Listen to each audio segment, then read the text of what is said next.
Yes, ma'am. How would, in the event of, let's say, bioterrorism, how would smallpox be delivered? From the mail or? The unfortunate thing with smallpox is it's actually transmitted from person to person via respiratory droplets.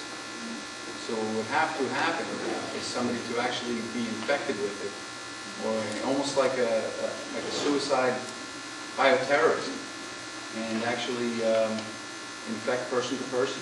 And that's pretty much how that would be spread. Hi, I have two questions. One is, it's been noted that many times over on CNN too, that it takes about 5,000 spores to create inhalation.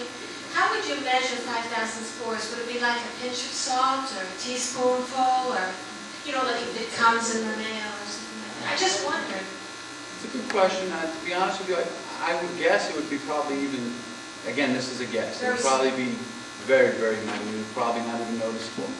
But they have to be fully ingested and taken in. In other words, they just have to be inhaled, and taken all the way in deep into the crevices of the lungs, the alveoli.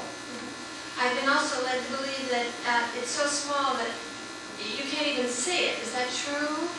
Yeah. Yes, I believe.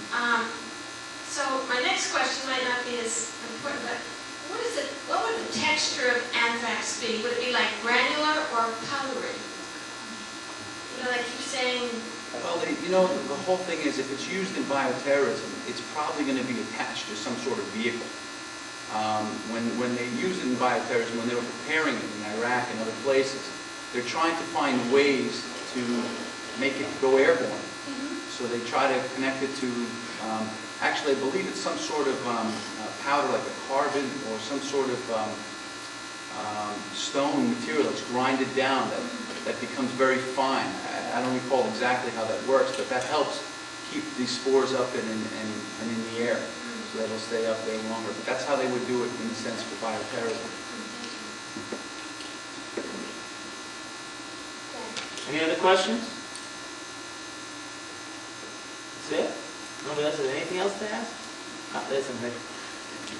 What is your recent suggestion about trying to get a plane fly again? It's very anxious and afraid to fly again. Give a suggestion for anybody that's really fearful. Well, first of all, there are a lot of ways you can get back on a plane again. First of all, a simple thing to do is if you have plans and you have to go I wouldn't travel unless you have to travel. That's my feeling first. If you don't have to travel, you don't need to go anyplace right now. Lay low at least for the next 6 months. But if you need to go someplace and have to, there are lots of ways of doing it. You can get yourself on a plane by basically just taking pills.